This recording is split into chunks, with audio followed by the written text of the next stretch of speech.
Deepak Lal, a prominent pro-market development economist, wrote the following words in his 2004 book in praise of empires. Quote, "Empires have been natural throughout human history. Most people have lived in empires. Empires and the process of globalization associated with them have provided the order necessary for social and economic life to flourish. By linking previously autarkic states into a common economic space, empires have promoted the mutual gains from trade adumbrated by Adam Smith. Therefore, despite their current bad name, empires have promoted peace and prosperity." Close quote. Empires are natural, according to Lau, because they solve a Hobbesian problem of anarchy among independent states. A domestic leviathan prevents the descent into a war of all against all by providing security essential for peace and prosperity in its own territory. In like manner, an international leviathan is needed to provide order in an anarchical international system of states. Without such an order, the global economy cannot develop. Empires arise in the following way, according to Lau. A state originates over a territory when roving bandits settle among a developed agricultural community to exact tribute from it. In exchange, the bandits provide essential public goods such as law and order. With protected property rights, production rises and with it tribute to the state. Other bandit groups become states in the same way in other territories. Although important instances of long-distance trade do occur, the diversity of laws across different states hinders interstate trade. This suboptimal equilibrium among states is disturbed when one of them secures an economic or military breakthrough that lowers the costs or raises the revenue from conquest and administrative control of foreign territory. By enforcing a uniform legal code across its entire span, an empire creates a common economic territory which protects long-distance trade and fosters economic progress. The greater wealth gives the empire its advantage over small competing states. Actually, Lau has it backwards. The truth is that for the same reason there is no need for an international leviathan, there is no need for a domestic one. Lau's argument about the origin of the state is based on an equivocation. He wishes to establish the necessity of the state by invoking the dark Hobbesian state of nature, but desires that the state arising from it is limited in such a way that the market can develop unimpeded. But if the conditions in the state of nature make life solitary, nasty, brutish, and short, it is because each person exercises his Hobbesian right of nature to aggress against everyone else in pursuit of his own survival. The social contract does not limit this power, but vests it in Leviathan. Nothing constrains the Leviathan state in pursuit of its survival. It tolerates private activity not as a matter of individual right, but as a grant of privilege revocable at will. Hardly solid grounds for economic progress. If Lau takes the position on the state of nature that permits the limited transfer of rights to the state in the social contract, so that persons could retain property rights against the state, and thereby permitting the market to develop, then the necessity of the state does not logically follow. Mises agreed with Hobbes that the state of nature is characterized by irreconcilable conflict, but the way out is not the surrender of the rights of nature to the state, but an exercise of human reason. Mises wrote, quote, "What makes friendly relations between human beings possible is the higher productivity of the division of labor. It removes the natural conflict of interests, for where there is a division of labor, there is no longer a question of the distribution of a supply not capable of enlargement. A preeminent common interest, the preservation and further intensification of social cooperation, becomes paramount and obliterates all essential collisions. It makes for harmony of the interests of all members of society." Close quote. What is necessary for society to develop in this case is that people have the capacity to resist the temptation to commit aggression or to suppress those who succumb to this temptation in order to gain the higher productivity of the division of labor.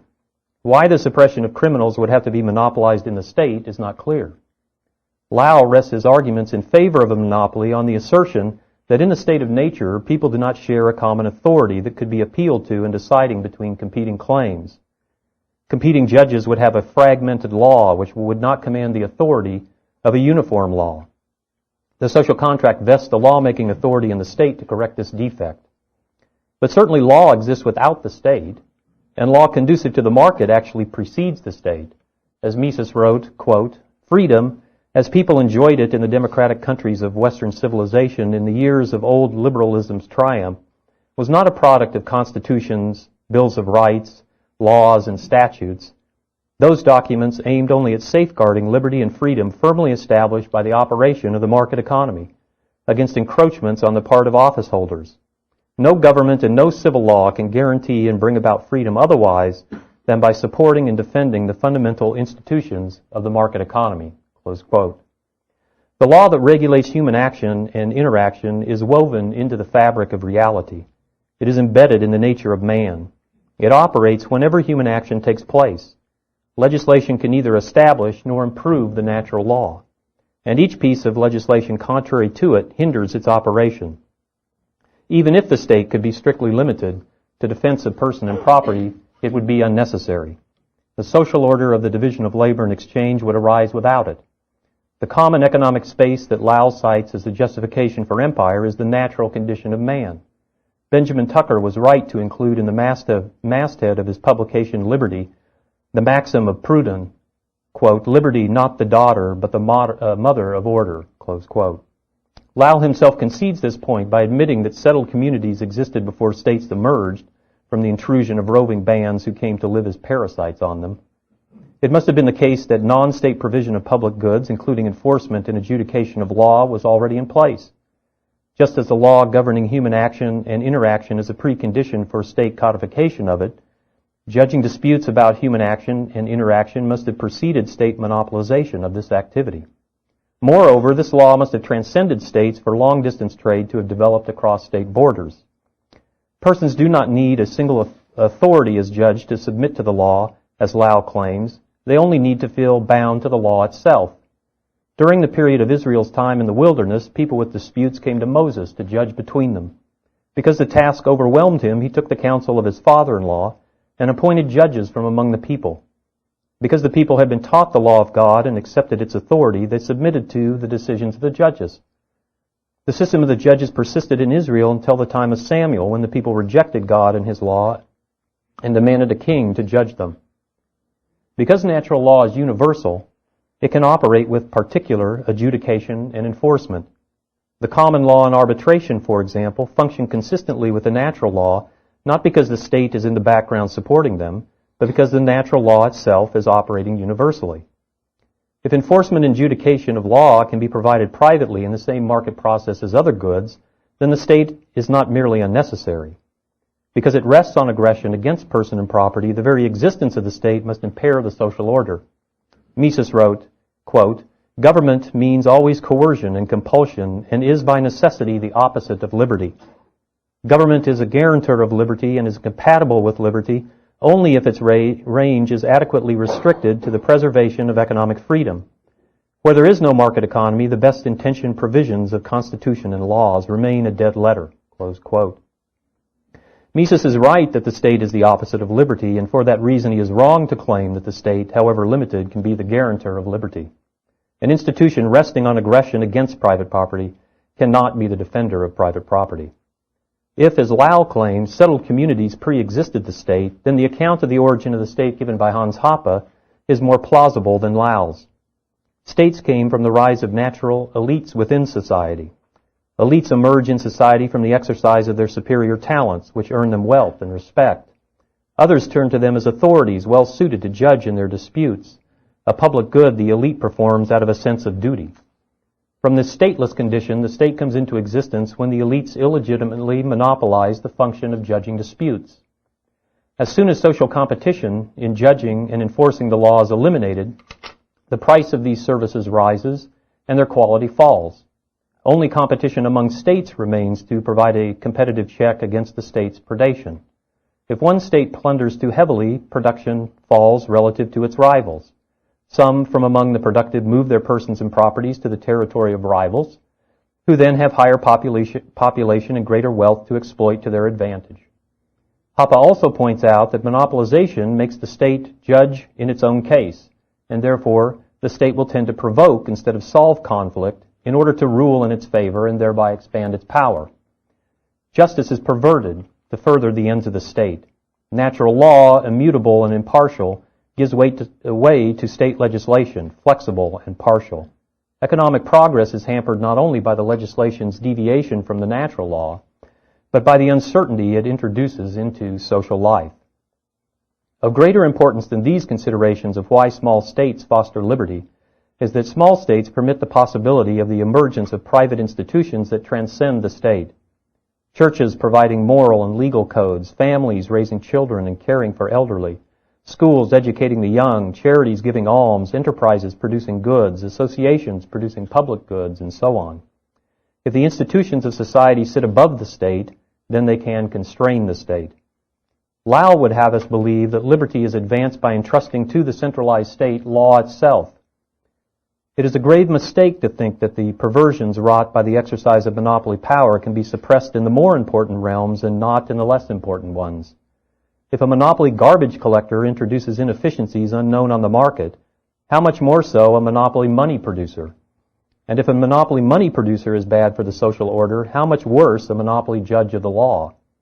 Surely he cannot resist the temptation to extend the perversion of the law on which his monopoly rests to rule in favor of himself and his allies. Once the state commands the law, it will systematically dismantle the constraints put on it by private institutions. Lord Acton's dictum is true. Power tends to corrupt. Absolute power corrupts absolutely. The weakness of Lau's defense of empire can be seen in another way. Small states were indispensable to the European miracle, the steady economic progress starting in the high Middle Ages that lifted the masses out of poverty and created the prosperous middle class while sustaining an unprecedented rise in human population. As Ralph Raico wrote in his outstanding overview of the impressive literature on the importance of decentralization to the rise of capitalism in Europe, quote, "The key to Western development is to be found in the fact that, while Europe constituted a single civilization, Latin Christendom, it was at the same time radically decentralized. In contrast to other cultures, especially China, India, and the Islamic world, Europe comprised a system of divided and hence competing powers and jurisdictions. After the fall of Rome, no universal empire was able to arise on the continent. This was of the greatest significance." Close quote. Not only did small states constrain each one's predation by the competitive process among them, but within each realm the struggle for supremacy came to center around the assertion of rights. Representative bodies, religious communities, chartered towns, universities, etc., each claiming its rights, limited the power of the king. Eventually, private property rights came to be defined more in line with the nature of human persons and human action, leading to further gains in prosperity and liberty. Innovations in technology, organization, and institutions were permitted by right, giving rise to the distinctive features of capitalism. Capital markets, joint stock companies, entrepreneurial activities, capital accumulation, and so on. From the 10th century onward, the prosperity of the merchant class began to escape the confiscatory measures of the state, and then slowly but surely, property rights enjoyed by the merchants were extended more widely until they encompassed even the lowliest peasant. In other societies, the wealth of merchants was tolerated by the state because it served its interests. Private property was a privilege granted by a state, not a right against it. And this privilege was not extended to the average person since the ruler, unable to imagine economic progress himself, could not conceive of why doing so would be to his benefit. Innovators who began to amass wealth saw the state swiftly confiscate their property to avoid the rise of a new center of power in competition with its own. Potential innovators took notice. In Western Europe, because there were small states which permitted the assertion of rights, the rise in wealth was not confiscated, but instead had a liberalizing effect on the policies of states. As Raico noted, scholars have for a long time argued that the precondition for this breakthrough in economic development was Christian ideas. A seminal work in this area is by the great legal scholar Harold Berman. Berman identifies two important areas where Christian ideas were put into practice in ways that liberalized society. First, the rationalization of the canon law on Christian principles provided a model for the transformation of civil law codes throughout Western Europe. Second, the papal reforms under Pope Gregory VII culminated in an independent church capable of judging the state. This process resulted not only in a higher law sitting in judgment of legislation of the state, but higher law based upon Christian ideas. As Rodney Stark has argued, Christianity emphasizes the importance of human reason in unfolding God's will. Reason applies not only to understanding God himself through Scripture and creation, that is, systematic theology, but to understanding the nature of creation itself. To discover how creation operates is not only to reveal the mind of God, but gives man the knowledge to obey God's command to exercise dominion over the world. Man is suited to this task because he is made in God's image, endowed with reason, motivation, imagination, and other such faculties. Moreover, Christianity teaches that God is transcendent, separate from and above creation, and therefore the order man recognizes in the world is decreed by God and infused by him into the nature of creation.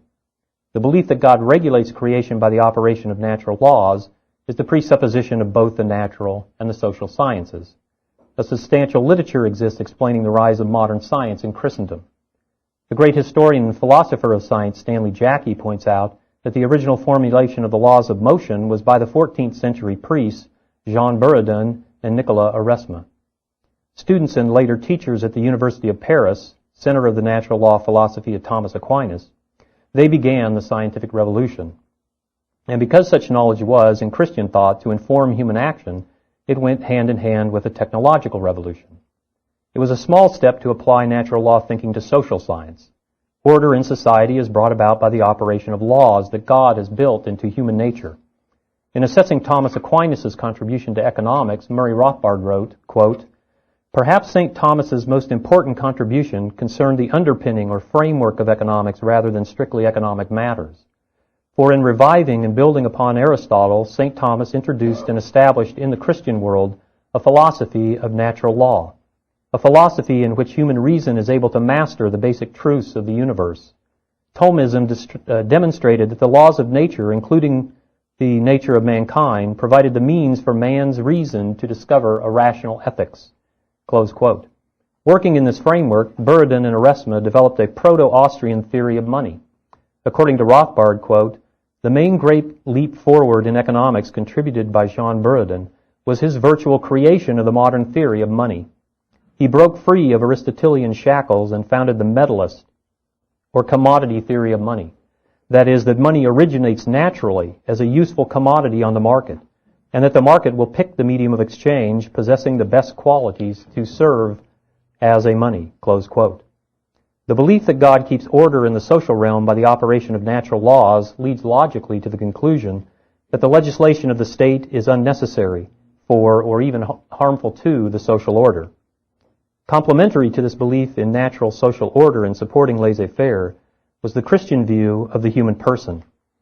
Each person bears the image of God, and thus stands in some respects as an equal to all other persons. Moreover, salvation is for each person, not the human race, not the nation, not any collective. Empires rise and fall, states come and go, but each individual person will live forever. God has offered salvation to each person by the incarnation of His Son, who was born, lived, and died as a human person. At first, this line of thought resulted in the assertion by some of their rights against the state, but eventually it led to the conclusion that each person has the same rights to liberty. The proposition of equality and authority, or political independence, found in John Locke. These laissez-faire currents then fed legal reform. Legislation should conform to natural law, and therefore defend private property, contract, and so on. And these legal reforms became the foundation for a commercial revolution. The legal and commercial revolutions bore their first fruits of liberty and prosperity in the city-states of northern Italy during the 12th century. Venice, Genoa, Florence, Milan were centers of wealth accumulation, not only from trade, but also profitable industries in textiles, glassware, iron, and other goods. Crucial to the liberty and prosperity of these cities were the decentralization of power within them and the competing centers of power outside them that could be played against each other. With state confiscation constrained, standards of living steadily improved and population steadily rose. As the great medievalist Robert Lopez put it, at its peak in the late 13th and 14th centuries, Italian commercial power, quote, stretched as far as England, South Russia, the oases of the Sahara Desert, India, and China. It was the greatest economic empire that the world had ever known, close quote. Stark summed up the birth of capitalism with these words, quote, "The rebirth of freedom in some parts of Europe was the result of three necessary elements: Christian ideas, small political units, and within them, the appearance of a diversity of well-matched interest groups. There were no societies like these anywhere else in the world," close quote. In contrast, before the institutionalization of Christian ideas and where power was more centralized in the realm of Charlemagne in the 9th century, the state suppressed economic progress with burdensome taxation and what Rothbard called his despotic network of regulations. And where a centralized state suppressed the institutionalization of Christian ideas, such as in Russia, liberty and prosperity failed to arise at all. Capitalism was spread to northern Europe by merchants from the cities of northern Italy. Interested in trading woolen goods of Flanders with southern Europe, Italian merchants fostered the rise of medieval fairs. The great fairs of Champagne, beginning in the 11th century, integrated southern and northern European economic activity into an overarching division of labor. These fairs were made possible because the Count of Champagne was independent of the King of France. When this independence was lost in the late 13th century under Philip IV's consolidation, the fairs went into decline from taxation. Italian merchants evaded these depredations by relying on sea routes to the free cities in Flanders.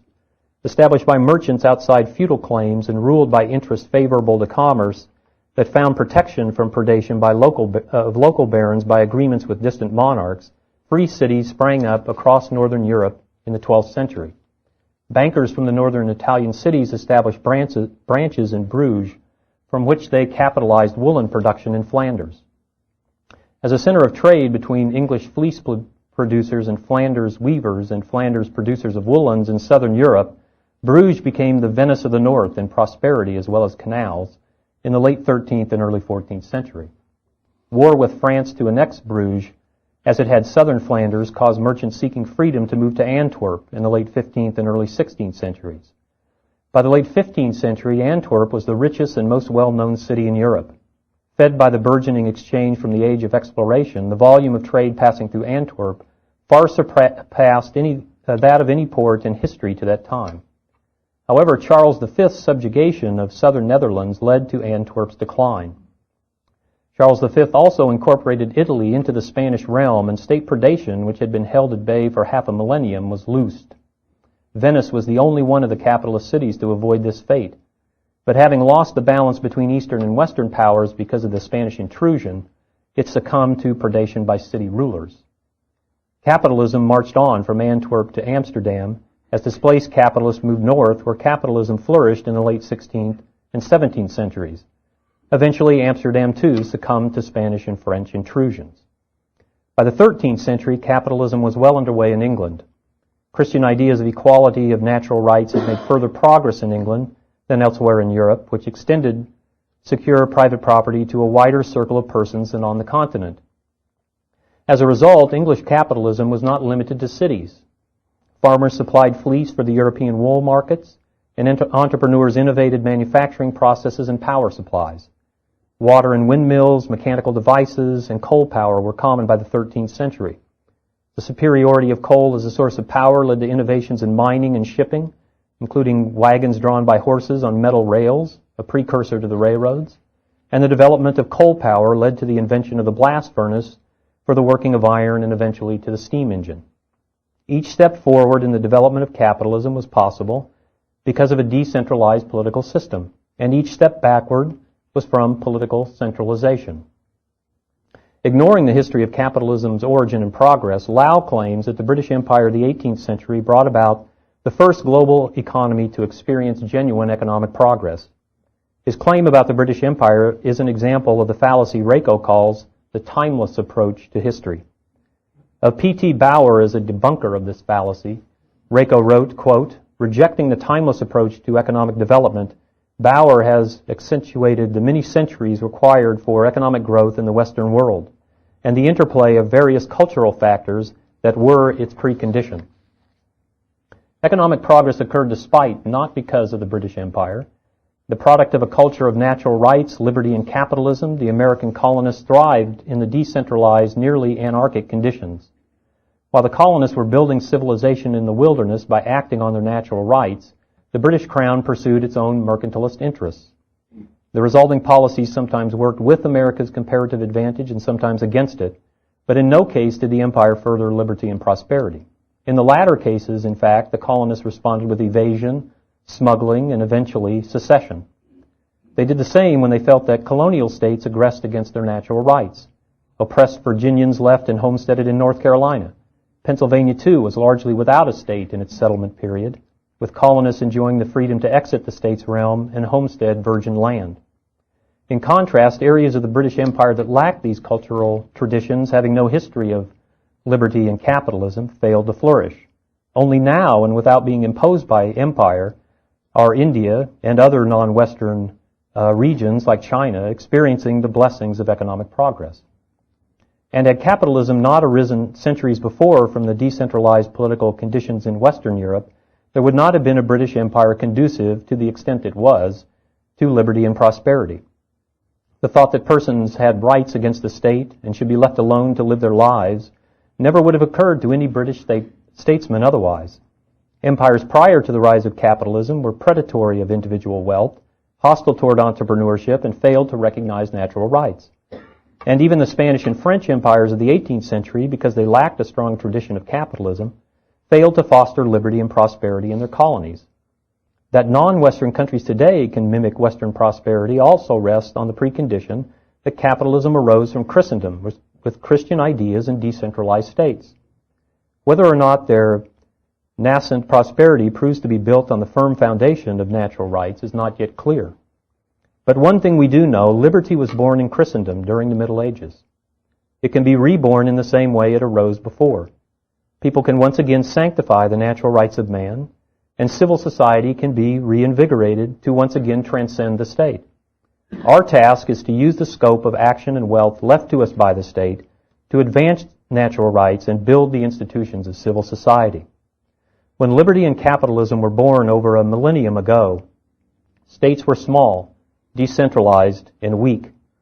By restoring natural rights and civil society, the state will recede once again. Foremost among those working on this task of restoration is the Ludwig von Mises Institute. Thank you.